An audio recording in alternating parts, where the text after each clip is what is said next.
Screen visible है?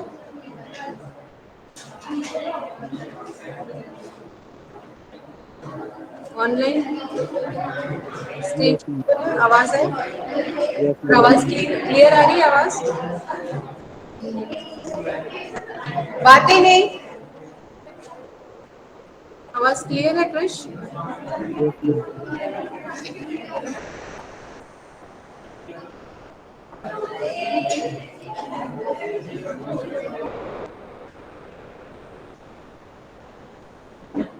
ठीक है। लास्ट क्लास में जो दिया था न्यूमेरिकल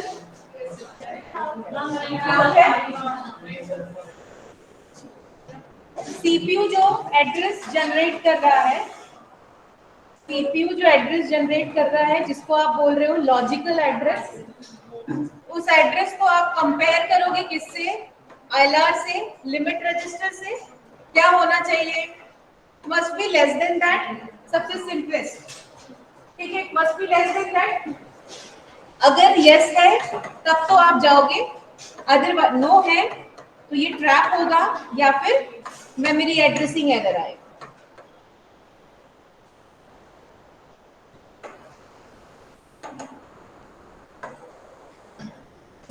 बस इतनी की जरूरत थी कल के वाले कोड से। कोड नहीं, तो अलग अलग टाइप की क्लास में भी ऐसे होता है। ठीक है, trap and memory addressing error, यहीं पर आपका काम हो जाएगा। अब अगर नेक्स्ट क्वेश्चन ये होता है, if the memory addressing is legal, find out the actual address. Find out the actual address. तो आप रीलोकेटेबल रजिस्टर का, what is relocatable register? The base register. Why do we call it relocatable?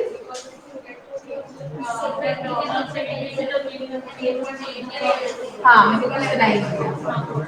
when we brought any process from secondary memory to main memory, उसका base address change हो जाता है, तो उस base address को हम लोग क्या बोलते हैं? relocatable register की वैल्यू। base register की जगह वो क्या हो गया? relocatable register। ठीक है, इसको क्या करेंगे हम? जो लॉजिकल एड्रेस आ रहा है उसको ऐड करेंगे बेस एड्रेस के साथ। ऐड करेंगे किसके साथ? बेस एड्रेस के साथ। तो मुझे क्या मिल जाएगा? Actual address. मेन मेमोरी में मुझे जिसको पॉइंट आउट करना है वो एक्चुअल एड्रेस मिल जाएगा। राइट, तो ये दूसरा क्वेश्चन जो मैंने कल पूछा था वो यही सॉल्व हो जाता है आपका। आप सिर्फ लॉजिकल एड्रेस को कंपेयर करिए लिमिट रजिस्टर की वैल्यू से। If it is less than और इक्वल टू दैट तो आप बोल दो मेमोरी एड्रेसिंग लीगल है और इलीगल है। लीगल कब होगा? जब लेस देन और इक्वल टू होगा। ठीक है, एक्चुअली इक्वल टू भी नहीं होगा, होगा इक्वल टू, क्यों? क्योंकि जीरो से स्टार्ट होता है ना, इसलिए इक्वल टू। ठीक है, तो लेस देन होगा तो लिमिट रजिस्टर की, तो हमारा क्या होगा? मेमोरी एड्रेसिंग लीगल होगी। अब बताओ एक्चुअल एड्रेस क्या है? तो क्या करते हैं हम? बेस एड्रेस के साथ जोड़ देते हैं वैल्यू को, जो भी एड्रेस चाहिए तो हमारा एक्चुअल एड्रेस निकल जाएगा। तो relocatable address, relocatable register contains the new base address of that process in the main memory. ठीक है, तो न्यू एड्रेस क्या होगा अगर लॉजिकल एड्रेस जनरेट हुआ? लॉजिकल एड्रेस कौन सा एड्रेस होता है? सेकेंडरी मेमोरी का एड्रेस होता है, क्योंकि रेंज हमारा सेम है, तो वहां पर जो लॉजिकल एड्रेस है वो भी यहाँ पर सेम होगा, बस हमारा एड्रेसिंग का लोकेशन चेंज हो गया है ना, लोकेशन हमारा चेंज हो गया। तो क्या होगा? यहाँ से हम अपना एक्चुअल एड्रेस और फिजिकल एड्रेस हमारा निकल जाएगा। It's a matter of continuous memory address. ये भी एड्रेस ट्रांसलेशन हम नॉन कंटीन्यूअस में अलग तरीके से करेंगे। अब बन जाएगा कल का क्वेश्चन। अब बताओ कौन कौन सा मेमोरी इलीगल था? P1 और P3 सभी का है, इसका नहीं आया बेसिक है। अब बन जाएगा, देखो करके P1 सही में नहीं है क्या? सिर्फ P1 का करके बताओ। ऑनलाइन में किसी को कोई डाउट है पूछिए।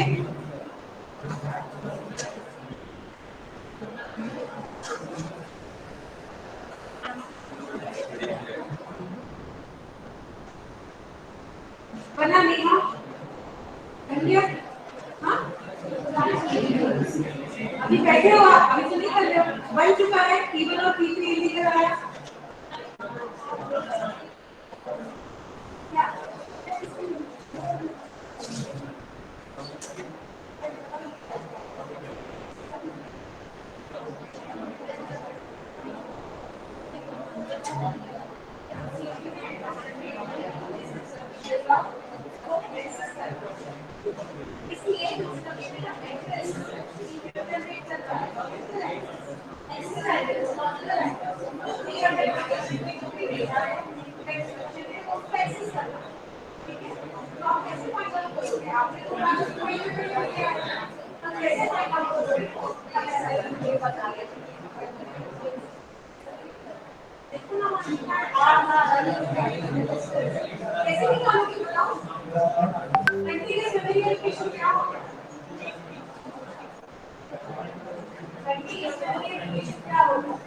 अगर मैं बोलूं मेरा P1 100 से लेकर 200 के बीच में है, तो बताओ बेस के लिए क्या होगी, बेस रजिस्टर की 100 होगी और रेंज क्या होगी 100 होगी।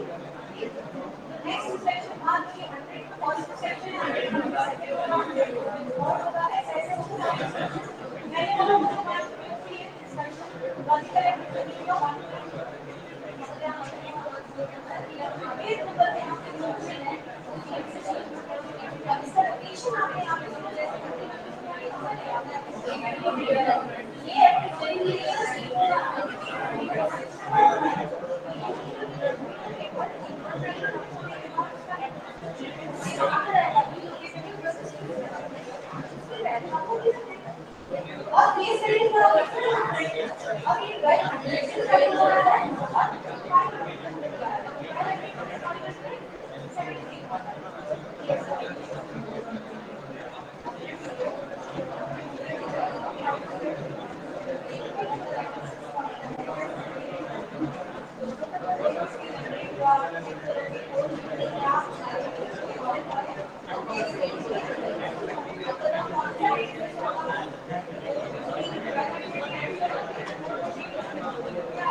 1 में यही पढ़ा था हमने।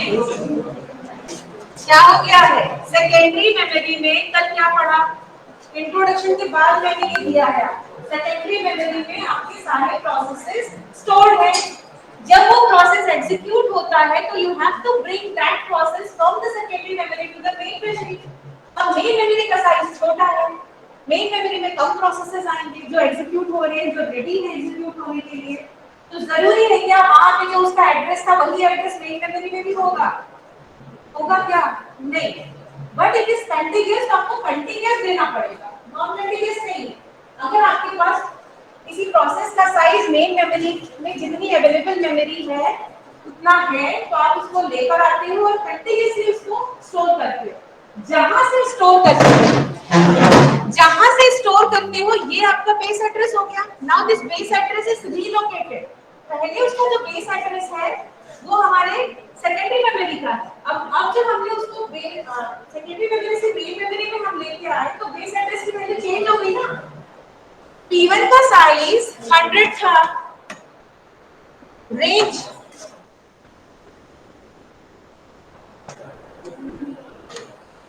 P1 सेकेंडरी मेमोरी में, बात नहीं करो प्लीज, बात नहीं करो, नो डिस्कशन। P1 यहाँ स्टोर है सेकेंडरी मेमोरी में 100 से लेकर 200 लोकेशन तक। बेस रजिस्टर की वैल्यू क्या है 100। लिमिट रेंज क्या है 100। बेस रजिस्टर की वैल्यू है 100, लिमिट रजिस्टर की वैल्यू है 100। What is the limit address? What is the limit address 200। ठीक, लिमिट एड्रेस इज 200। 100 में 100 जोड़ा तो लास्ट एड्रेस है हमारा 200, राइट। अब मैं क्या कह रही हूँ, अब इस प्रोसेस को जब एग्जीक्यूट होगा, प्रोसेस P1 जब सीपीयू उसको एग्जीक्यूट करेगा, तो हम इस पूरे के पूरे P1 को उठा के कहाँ लेके आने वाले हैं, मेन मेमोरी में। तो कंटिन्यूअसली तो आप उसको डेटा दोगे, स्टोरेज दोगे ना, ठीक है। तो मेन मेमोरी का साइज छोटा है ना। तो मेन मेमोरी का साइज छोटा है, तो उसको लोकेशन जरूरी थोड़ी ना वही मिलेगी। हो सकता है मेन मेमोरी में पहले से भी बहुत सारे प्रोसेसेस हो, जहां जगह रहेगी, अगर 100 स्पेस है उसके पास मेन मेमोरी में, तभी तो आप P1 को लेके आ पाओगे, नहीं तो बोलोगे वेट करो जगह नहीं। There is no room in the main memory, just wait जब तक मेन मेमोरी में जगह ना मिले, ठीक है। अगर जगह मिल जाती है, मान लो यहाँ पे P1 P0 यहाँ पर ऑलरेडी ऑक्यूपाइड है, फिर P1, ये P1 है तो P2 ले लेते हैं, चलो P2 यहाँ ऑलरेडी ऑक्यूपाइड है, एक ही जगह बची है यहाँ पर, तो अभी जगह है, तो मैं P1 को लेके आती हूँ कहाँ पर, मेन मेमोरी में। तो आप देखो रीलोकेटेबल रजिस्टर, यहाँ पे base register is known as relocatable register because value change और ये रीलोकेट हो रही है। एक और बात बताऊं, कंपाइल टाइम में आपने अगर ये बाइंडिंग की है, तो ये एक बार कोई प्रोसेस, जैसे कि हमने बोला ना कंटेक्स्ट स्विचिंग होता है, हायर प्रायोरिटी प्रोसेस आता है, तो मेन मेमोरी में हमको हायर प्रायोरिटी प्रोसेस रखना पड़ता है, बाकी प्रोसेसेस को स्वैप आउट करना पड़ता है। वैसे केस में अगर आपने ये बाइंडिंग, ये जो रीलोकेशन है, ये कंपाइल टाइम में किया है या लोड टाइम में किया है, तो ये एड्रेस कभी चेंज नहीं होता। अगर ये रन टाइम में होता है तो ये एड्रेस अगली, अगर मान लो ये कंसेप्ट पता है ना, हमारा ये मेन मेमोरी है, मेन मेमोरी बहुत सारे प्रोसेसेस हैं P0 P1 ऐसे जो रेडी है एग्जीक्यूट होने के लिए, and there is a disk, hard disk, ठीक है। मेन मेमोरी का साइज लिमिटेड है, तो कुछ ही प्रोसेस आप रख सकते हो, and because it is multi programming तो मल्टीपल प्रोसेस हो सकते हैं, ठीक। अब मान लो एक हायर प्रायोरिटी प्रोसेस आता है and there is no space for that higher priority process, but आपको मालूम है उसको सबसे पहले एग्जीक्यूट करना है, तो आप क्या करोगे, स्पेस में है नहीं मेन मेमोरी में, तो क्या करेंगे, मेन मेमोरी से कुछ प्रोसेसेस को स्वैप आउट करेंगे, कहां पे, डिस्क में, सस्पेंड रेडी सस्पेंड वेट, याद है, यहां लेके जाएंगे, and there is a space known as swap space. There is a space known as swap space in the disk which is used for this swapping purpose. यहाँ क्या हुआ, एक higher priority process आया जिसको एग्जीक्यूट करना था, main memory में जगह नहीं थी, to make room inside the main memory we take out some of the process और अ सिंगल प्रोसेस जितनी जरूरत पड़ेगी उसको, उन प्रोसेस को हमने सस्पेंड कर दिया और कहाँ ले गए, डिस्क में टेम्परेरी, यहाँ पर स्वैप स्पेस में, जिस भी स्टेट में वो थे। प्रोसेस स्टेट ट्रांजिशन डायग्राम, उसका पीसीबी, ये सब इंक्लूड होता है। आप जब सोचें तो पूरा विजुअलाइज करें, जहां डाउट आता है पूछिए, ठीक। तो ये प्रोसेस स्वैप आउट होगा and that higher priority process will come back to, will come inside main memory, इसको हम लोग कहते हैं स्वैप इन।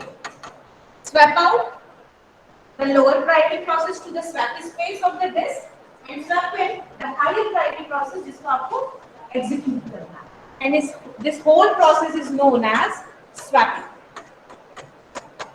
आपसे पूछा जा सकता है कहीं भी what is swapping, and this swap space is permanently given to the given inside the disk for this process.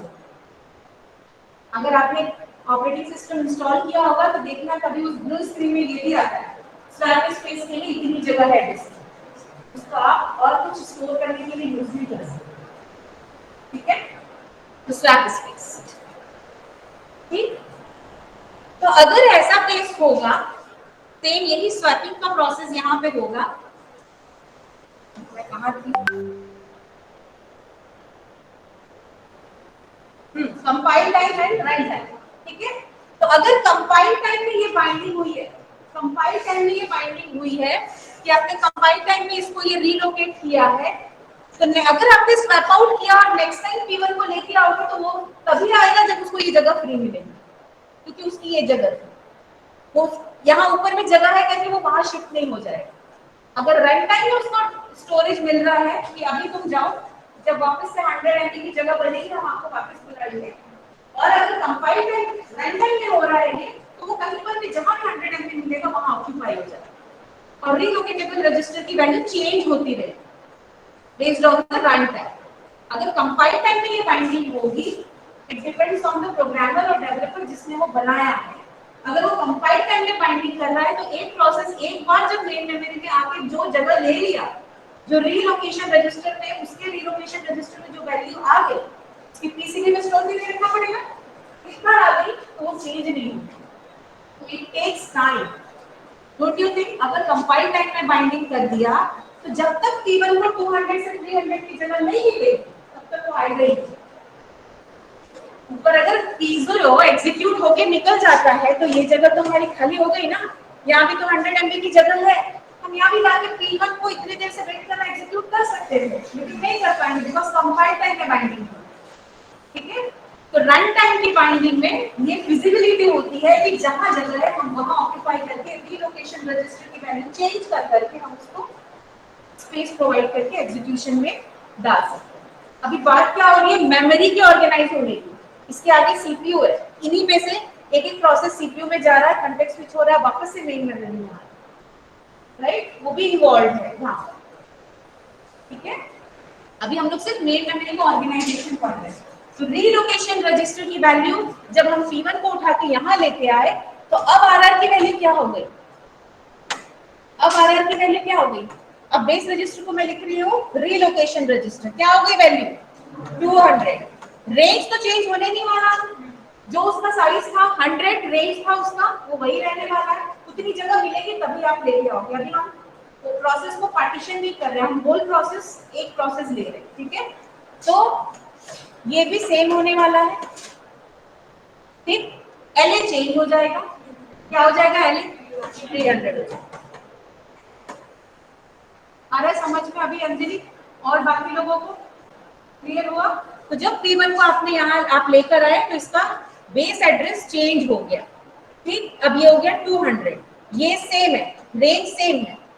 तो रेंज सेम है तो यहाँ पे जो 58th नंबर पे जो इंस्ट्रक्शन था यहाँ पर भी तो 58th में होगा, है ना? लोकेशन क्या होगा? 200 प्लस 50, राइट? अब बेस एड्रेस से आप ऐड करके निकालोगे, ऐसे ही तो करते हैं ना। बेस एड्रेस से ऐड करोगे कि अगर आपको बोल रहा है लॉजिकल एड्रेस, क्वेश्चन देखो अपना, लॉजिकल एड्रेस में बोल रहा है 50th नंबर का इंस्ट्रक्शन चाहिए। 50th नंबर का इंस्ट्रक्शन चाहिए मतलब आपको चेक करना पड़ेगा जो उसका लिमिट रेंज दिया हुआ अपने रेंज से कम है कि नहीं, अपने रेंज से कम है कि नहीं, जो लिमिट रजिस्टर की वैल्यू से कम है कि नहीं। कम है मतलब 50 इज लेस देन 100, अगर है तब तो आगे जाओ और एड्रेस कैलकुलेट करो, नहीं तो सीधे बोलो कि मेमोरी इलीगल। अपने जगह से बाहर किसी दूसरे प्रोसेस की एड्रेस स्पेस को यूज करके जा रहे हो, it is illegal memory address. ठीक है, और ये हमने कल पूछा था, यहाँ तक आपका वाला न्यूमेरिकल कंप्लीट हो जाता है। इसमें एक ऐड ये हो सकता है अगर लीगल है तो बताइए एक्चुअल एड्रेस क्या होगा मेन मेमोरी में, what is the physical address value of the legal memory address, ये क्वेश्चन हो सकता है। तो आप P0 है इसमें, P0 और P2 का P4 दिए, P0 P2 और P4 लीगल है, P1 और P3 लीगल आ रहा है ना, वो सस्पेंडेड है। और P0 और P2 और P4 लीगल है, तो उसकी एड्रेसिंग निकाल के बताइए मुझे।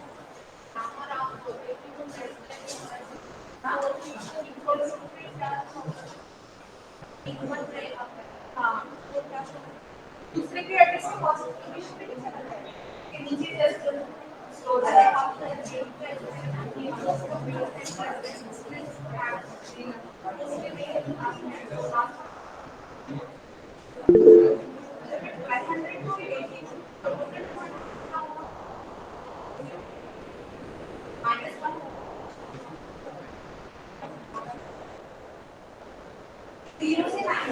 अच्छा, अगर आप 1200 से स्टार्ट करते हैं तो वो ले रहे हैं तो पूरा एंड तक जाएगा। हाँ, करेक्ट।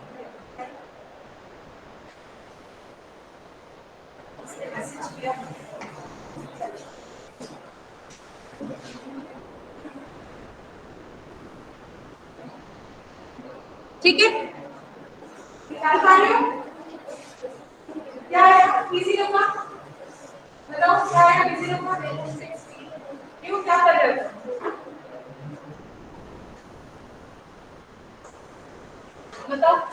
7 60 50 P0 का आया 1650, P2 का 1090 और P4 का 280। सभी का आया ये? जिसका नहीं आया बताओ। कुछ नहीं आया, थोड़ी दिख रहा तो ऑनलाइन। जिस दिन कोई ऑफलाइन से ऑनलाइन हुआ, दिवाली के बाद कोई ऑनलाइन क्लासेस नहीं हुई। ऐसा जब एग्जाम देने आ सकते हैं तो क्लास भी आ सकते हैं। हाँ अरे तो सुन तो रहे हैं, हाँ सुन लो, भूल जाते थे मैं भी। चलो नेक्स्ट,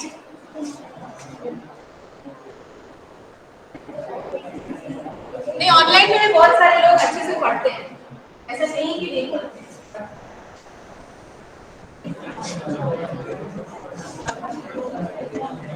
ठीक है, नेक्स्ट इसी कंटीन्यूअस सिर्फ पकड़ के बैठने सोने हैं।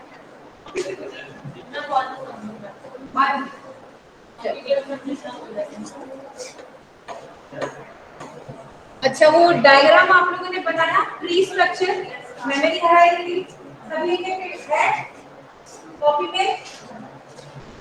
कौन सा मेमोरी मैनेजमेंट स्कीम का 2 पार्ट है, continuous non continuous.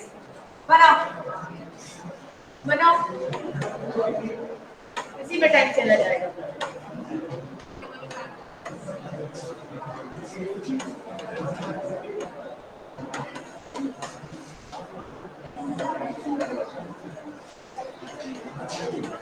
Continuous non continuous,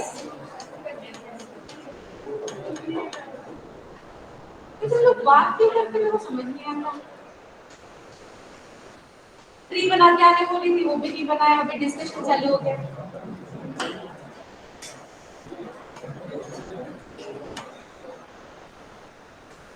अब मैं जिसको देखूं कि बात करके खड़े होकर पढ़ना पड़ेगा।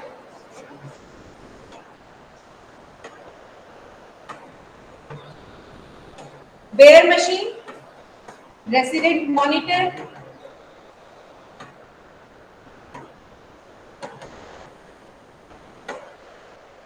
And multi programme.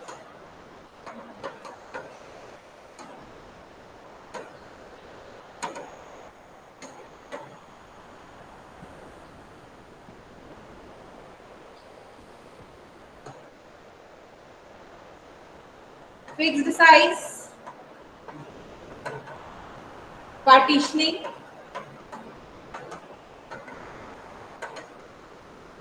variable size partitioning,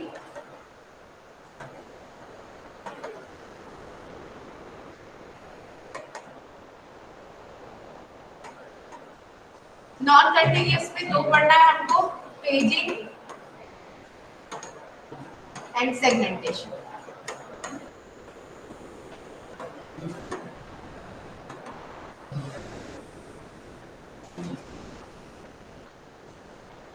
ठीक है,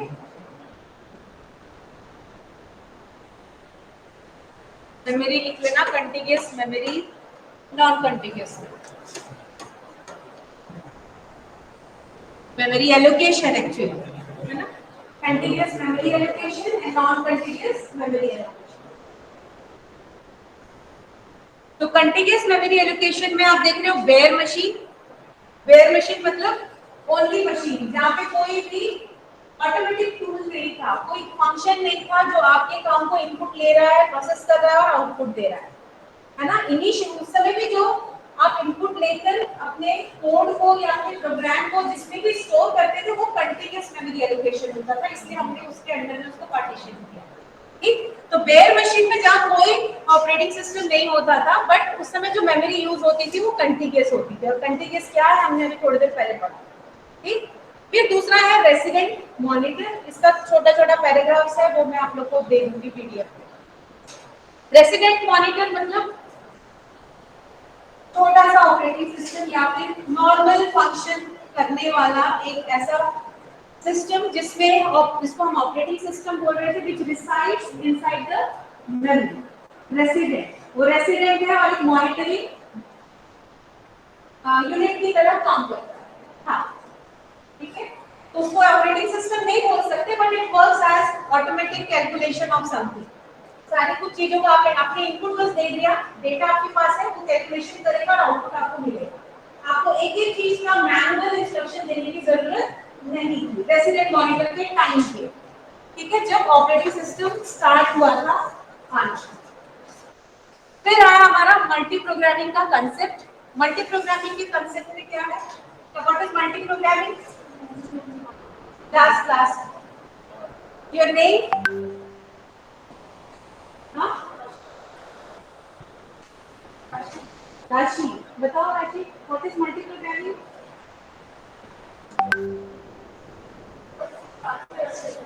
किसमें?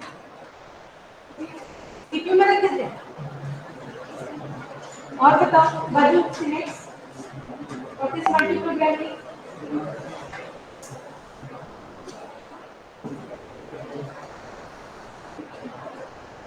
पता उधर आपको तो बोल रहे टास्क। हाँ जी, what is multi programming?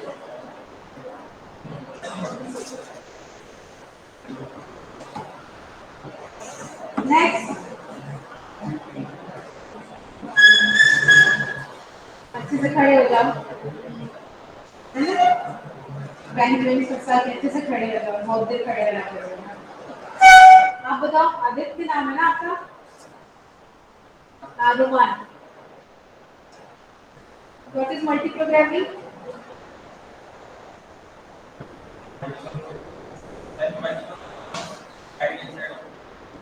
Which memory? Main memory. Correct. When multiple programs resides inside the main memory at the same time, it is known as multi. आप लोग बैठे हैं, बाकी लोग आप खड़े होकर सुनिए थोड़ा देर। मल्टी प्रोग्रामिंग, ठीक है, क्योंकि शुरू से बता रही हूँ, एक्सपेक्ट करती हूँ ना कि इतना आप लोग बताओ, करती हो कि नहीं? तो आप लोग 5 मिनट खड़े हो सकते हैं ताकि अगली बार ध्यान से सुनेंगे, हो सकता है ना? उन लोगों को तो प्रॉब्लम नहीं है, उन लोग खड़े होते हैं, आप लोग को प्रॉब्लम तो नहीं है तो बैठ सकते। तो मल्टी प्रोग्रामिंग क्या है? When multiple programs reside in the main memory at the same time. ठीक, इसमें हमारा क्या हो रहा है? Fix size partitioning and variable size partitioning, हमको ये पढ़ना है। What is fixed size and variable size? तो फिक्स साइज क्या है? देखो, if we have memory of 50 MB, 50 MB की मेमोरी हमारे पास है, मान लो मेन मेमोरी का साइज 50 MB है, ठीक? इसमें हमने बोला this whole 50 MB technical operating system is known as whole, the big chunk of whole, HOL, ठीक है, जो फ्री स्पेस है उसको हम होल बोलते हैं। तो दिस इज 50 MB होल और free space inside the memory, ठीक? अब फिक्स्ड साइज पार्टीशनिंग में क्या हो रहा है? वी आर डिवाइडिंग और partitioning the main memory into fixed size partitions, जिसमें से जैसे कि ये 50 है, ये 20 MB, ये 10, ये 20 हो गया क्या? ये भी 10, कितना हुआ? 40, यस, है ना? अलग अलग साइज का आपने फिक्स्ड पार्टीशन बना दिया, ठीक? बैठ जाइए, मुझे ऐसे नहीं लगा, मेरे अलावा कोई नहीं खड़ा होगा, बैठ। मल्टी प्रोग्रामिंग में मल्टीपल प्रोग्राम्स आएंगे मेन मेमोरी में, दिस इज मेन मेमोरी, है ना? मल्टीपल प्रोग्राम्स आएंगे, हमारे मेन मेमोरी का साइज है 50 MB, फिक्स साइज में हमने क्या किया? पूरी मेन मेमोरी को फिक्स साइज का पार्टीशन बना दिया, कोई 5 MB का है, कोई 10 MB का है, कोई 20, कोई 30, ऐसे अलग अलग साइज के, क्योंकि हमारे पास अलग अलग साइज के प्रोसेसर हैं। अब मेन ये है, this is the whole land we have divided, plotting हो गई है, ठीक है, अलग अलग साइज की। किसी को 1000 स्क्वायर फीट चाहिए, किसी को 1500, किसी को 3000, लाइक दैट। हर कोई 300,000 स्क्वायर फीट नहीं चाहिए, जिसकी फैमिली छोटी है या उसको जितना उनका जैसा फाइनेंशियल है वो उस हिसाब से अपना ले, है ना। तो सेम वैसे ही जितना उसका साइज होगा प्रोसेस को, आपको उसको लोकेशन और उसको वो पार्टीशन देना पड़ेगा, इसलिए हमने अलग अलग साइज का रखा है, ठीक। तो फिक्स साइज में ये एक पार्टीशन हम एक प्रोसेस को देते हैं, एक प्रोसेस एक ही पार्टीशन में जा सकता है। ऐसा नहीं है कि अगर ये दोनों खाली है बाकी के फिल है तो 30 MB का कोई प्रोसेस आया तो 20 + 30 साथ में दे दिया मर्ज कर, no, you can not do.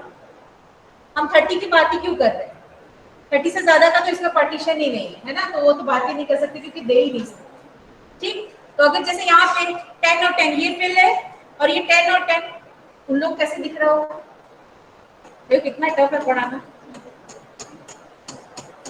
अगर ये बीच का 10 और 10 आपका फ्री है ना, बाकी सब फिल्ड है, जो शेडेड एरिया है वो फिल्ड है, तो ये जो 10 और 10 है, अगर 15 MB का कोई प्रोसेस आता है तो आप ये नहीं कर सकते कि इनको मर्ज करके आप दें, ठीक है। इसका मतलब एक पार्टीशन हम एक ही प्रोसेस को देंगे, एक पार्टीशन हम एक ही प्रोसेस को देंगे, और अगर किसी प्रोसेस को उससे ज्यादा की डिमांड है और आपके पास वो अभी फ्री नहीं है, बस इतने साइज का अपडेट है ना, आपके पास पार्टीशन नहीं है, तो आप उसको वेट करके करेंगे, ऐसा नहीं कि आप मर्ज कर सकते। It is the same way जैसा कि आप अपने पूरे whole chunk of hard disk को डिवाइड करते हो ड्राइव में, इस ड्राइव में थोड़ी जगह है, इस ड्राइव में थोड़ी जगह है, और जो नई फाइल आएगी वो दो, लाइक इधर 10 MB की जगह इधर 10 MB की जगह, नई फाइल 20 MB की, आपके पास दो अलग अलग जगह 10 MB है, लेकिन आप अलग अलग स्टोर कर सकते हो क्या, नहीं कर सकते। It is the same case, you have divided your main memory into fixed size partition, तो एक पार्टीशन में एक ही प्रोसेस को आप दे सकते हो, ठीक है, चाहे वो पूरे 20 MB का अगर है, वो 15 MB का है तो 5 MB वो यूज ना करें, आप वो किसी और को नहीं दे सकते। वही केस यहाँ पे होगा, जैसे कि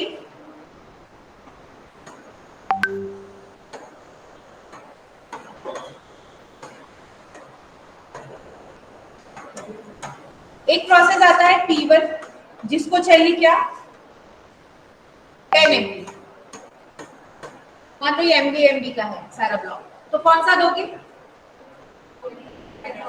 हाँ कैसे अपने मन से डिसाइड करें,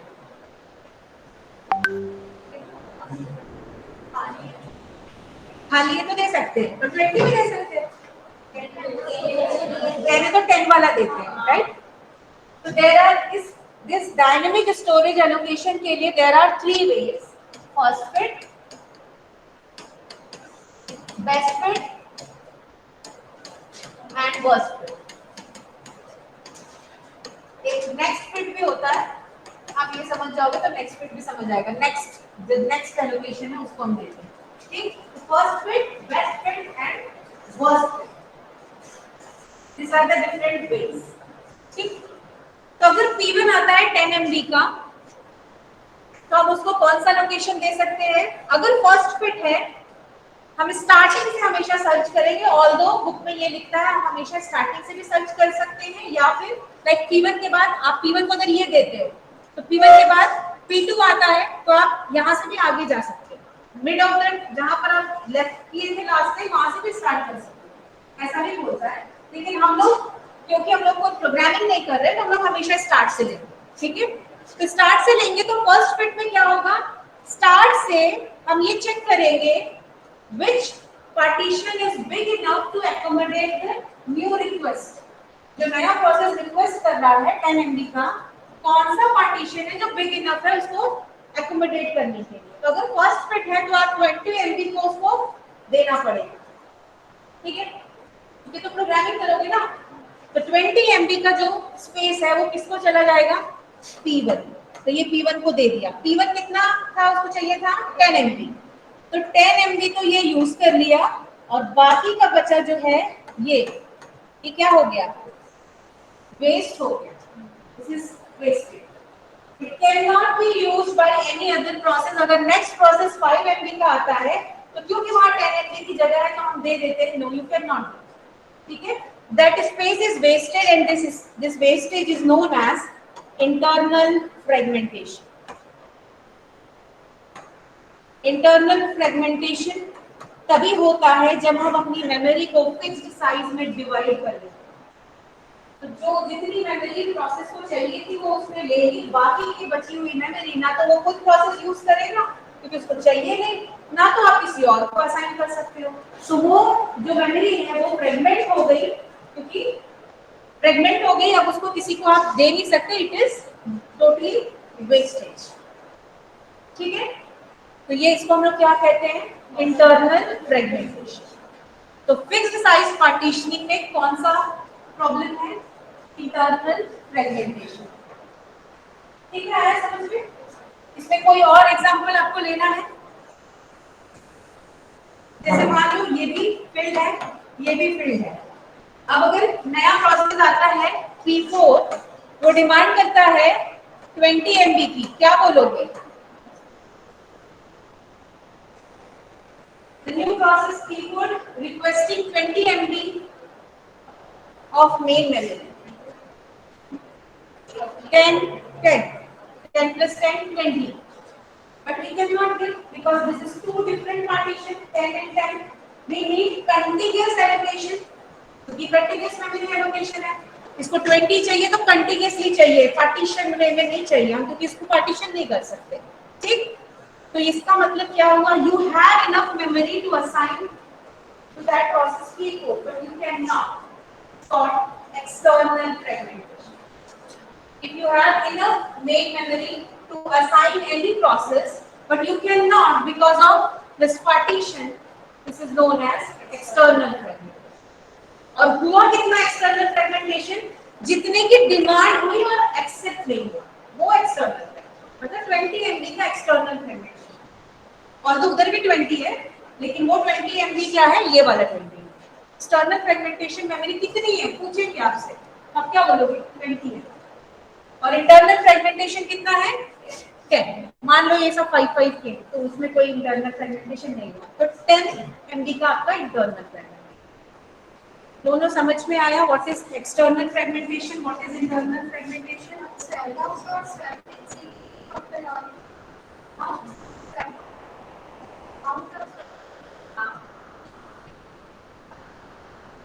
क्यों नहीं कर सकते? डिपेंड्स कि P4 को ज्यादा प्रायोरिटी का होना पड़ेगा। अगर P4 सेम प्रायोरिटी का होगा तो नहीं होगा। P1 जब तक टर्मिनेट होगा उस मेमोरी को रिलीज नहीं करेगा, जब वो रिलीज करेगा तो डेफिनेटली हमारे पास 20 MB का नया चंक बनेगा, because this is whole memory, total memory. Although हमने जब असाइन किया तो P1 ने सिर्फ 10 यूज किया, 10 नहीं यूज किया, लेकिन जब P1 टर्मिनेट होगा और अपनी 10 MB को रिलीज करेगा तो टोटल 20 MB हमारे पास होगा, तब हम P4 को असाइन कर सकते हैं। Is it clear? External fragmentation किसको बोल रहे हैं? P4 20 MB की डिमांड कर रहा था, आपके पास ये 10 और ये 10 दोनों अवेलेबल है, बट दोनों अलग अलग पार्टीशन है, तो आप उसको असाइन नहीं कर सकते क्योंकि पार्टीशन मेमोरी है। तो आप ये बोलोगे 20 MB का एक्सटर्नल फ्रेगमेंटेशन हो रहा है। We have 20 MB in our main memory. We can increase the degree of multi-programming by having the P4 inside the main memory, but we can't. That's why external fragmentation. क्या होता है degree of multi-programming? कितने number of processes main memory के अंदर है, that is degree, है ना? तो P4 एक और आता तो 4 हो जाती ना हमारी डिग्री, अभी 3 ही है। ठीक है, तो डिग्री ऑफ मल्टी प्रोग्रामिंग बढ़ाना चाहिए हमको ताकि हम सीपीयू का यूटिलाइजेशन बढ़ा सके, बट हम वो कर नहीं पा रहे। Although we have enough memory in hand, but it is partition, it is not continuous, इसलिए हम इसको नहीं दे पा रहे बिकॉज ये बीच में एक पार्टीशन हमारे पास है। ठीक है, तो एक्सटर्नल फ्रेगमेंटेशन हम इसको बोलते हैं। Is it clear? कितना टाइम हुआ? हो गया? बट मैं वेरिएबल साइज बताऊं, अब वेरिएबल साइज, क्योंकि फिर आप देखो दोनों सेक्शन अलग अलग उसमें हो गए, हम लोग आगे बढ़ गए, आप लोग पीछे हो गए, वहां न्यूमेरिकल भी हो गया इसका। तो वेरिएबल साइज पार्टीशनिंग क्या होता है, वही 50 MB की मेन मेमोरी, अब एक we are not going to partition it, हम उसको फिर से साइड में पार्टीशन नहीं करने वाले हैं। This is whole chunk of 50 MB memory. जैसे जैसे रिक्वेस्ट आते जाएंगे हम असाइन करते जाएंगे। लाइक P1 आया, बोला मुझे 10 MB चाहिए, आपने बोला ठीक है मेरे पास है, ले लो 10 MB, ठीक है। फिर P2 आया, मुझे 5 MB चाहिए, आपने बोला ठीक है ले लो 5 MB, ठीक। P3 30, कितना हो गया, 45 हो गया। इस तरीके से आप असाइन कर सकते हो। मैं लिख के रख देती हूँ, ठीक है। अब बताओ इस केस में इंटरनल फ्रेगमेंटेशन होगा तुषार, इस केस में इंटरनल फ्रेगमेंटेशन होगा?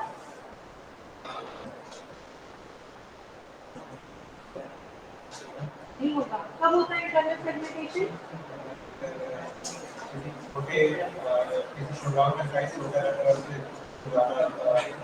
यहाँ पे नहीं होगा, यहाँ पे नहीं होगा। अरे उसका मत सुनो, अपना बोलो। हाँ तो मत सुनाओ, उसको बोलने दो। बताओ ना क्यों नहीं होगा यहाँ इंटरनल फ्रेगमेंटेशन?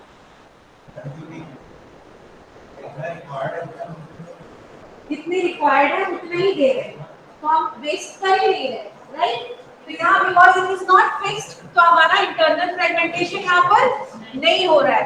बट क्या एक्सटर्नल हो सकता है? एक्सटर्नल हो सकता है। देखो कैसे होगा, मान लो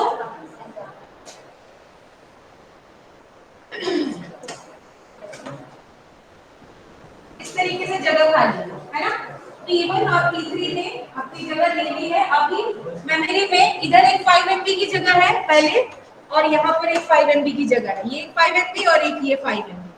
अब अगर 10 MB की डिमांड आती है, नेक्स्ट प्रोसेस आता है P4 डिमांड्स 10 MB। बताओ है external fragmentation? Your memory is divided, fragmented, है ना। एक इधर है, आधा इधर है। दोनों अगर कंटिन्यूअस होते, अगर ये 5 और ये 5 दोनों कंटिन्यूअस होते, तो आप P4 को फुलफिल कर पाते उसके रिक्वेस्ट को। तभी नहीं कर सकते। That means you have enough memory in hand but not continuous. That means external fragmentation हो रहा है। कितना हो रहा है? 10 MB का हो रहा है। अब अगर यहाँ पर एक और प्रोसेस आए 20 MB का, तो क्या बोलोगे?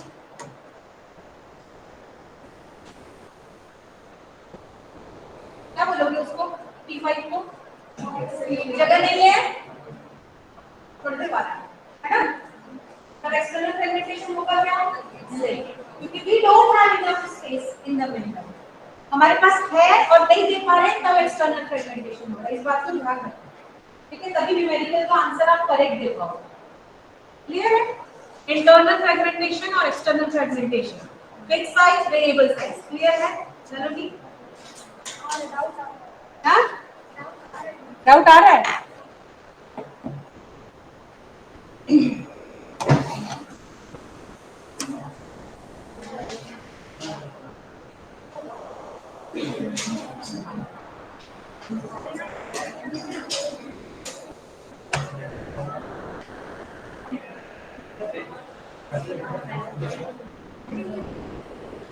वो फर्स्ट प्रिंट बेस्ट प्रिंट तो बता ही नहीं पाए, वो बताना है, फिर आगे का चालू करना है। तो आप लोग न्यूमेरिकल लिख के ले आना कॉपी में, ठीक है। वीडियो से लिख के ले आना तो जल्दी हो जाएगा, क्योंकि उनका मैं पेजिंग स्टार्ट कर दूंगी नेक्स्ट क्लास में। दोनों साथ में चलेंगे तो ठीक रहेगा।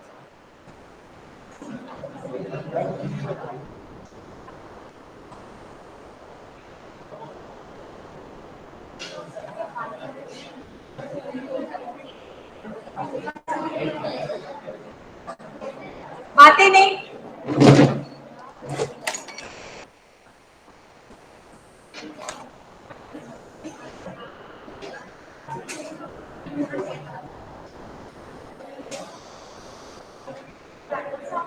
ई और एफ दोनों के होंगे इसमें। बोलो सेक्शन ई पहले। Roll number 1 present ma'am. 2 3 4 5 Present, ma'am. 6 Present, ma'am. 6. 7 8 Present, ma'am. 9 Present, ma'am.